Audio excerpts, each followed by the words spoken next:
Goeiedag en welkom by vandag se uitsending van Frontnuus. Ek is die ander Jaco en by my vandag Jaco Mulder, hy is die VF+ partyleier in Gauteng provinsie. Jaco, goeiedag en baie welkom. Goeiedag Jaco.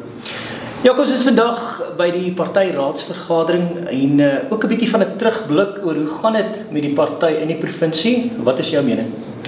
Ja, soos jy genoem het, is vandag die VF+ partyraad in Gauteng, ons vergader hier in Meyerton. Dit is die hoogste gesagsliggaam van die party in die provinsie wat verteenwoordig is deur al 5 sy streke en al 9 die stadsraad verteenwoordigers ook. Ons het vandag verkiesingssake gesels oor die toekoms op pad na 2026 toe en ons het vir mekaar gesê en bevestig dat ons slaggereed is om hierdie veldtog aan te pak om 'n volwaardige rol te speel in plaaslike regering in Gauteng. Kan jy vir ons 'n bietjie die sluier lig, jou betroubare vernoot, daar is plaaslike regeringsverkiesings op die horison? Ja, uiteraard is Gauteng 'n belangrike provinsie vir die land en ook vir die party. Dis waar ons grootste proporsionele kiesersbasis deel gelees.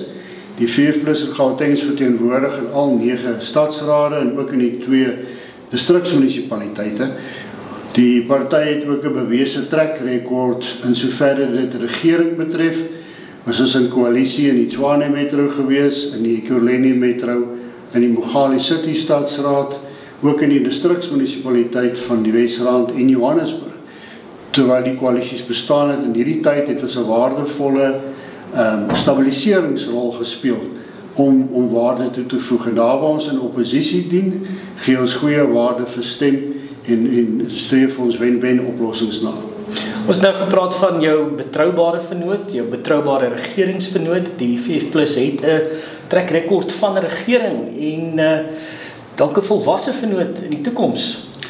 Dis heeltemal reg, die party het homself bewys as die gom van 'n koalisie byvoorbeeld, waar ons in koalisies was en dat ons stabiliteit tafel toe bring. En dit is juist omdat die party 'n waardegedrewe instansie is. Ons het 'n bepaalde waardestelsel. Ons gaan nie maar sommer net in verkiesings en nou vir strategiese redes dra ons boodskappe uit en verander ons waardestelsel na gelang van watter gehoor ons voorspeel nie. Ons het 'n bepaalde sterk waardestelsel en dit bring stabiliteit na die tafel toe. So die VF+ is werklik waar 'n alternatief om die dienslewerings van probleme van Gauteng effektief aan te spreek. In aanloop tot die verkiesing, die plaaslike regeringsverkiesing, gaan ons nog baie hiervan hoor. Van my, die ander Jaco en die partyleier in die provinsie Gauteng, Jaco Mulder. Tot 'n volgende keer.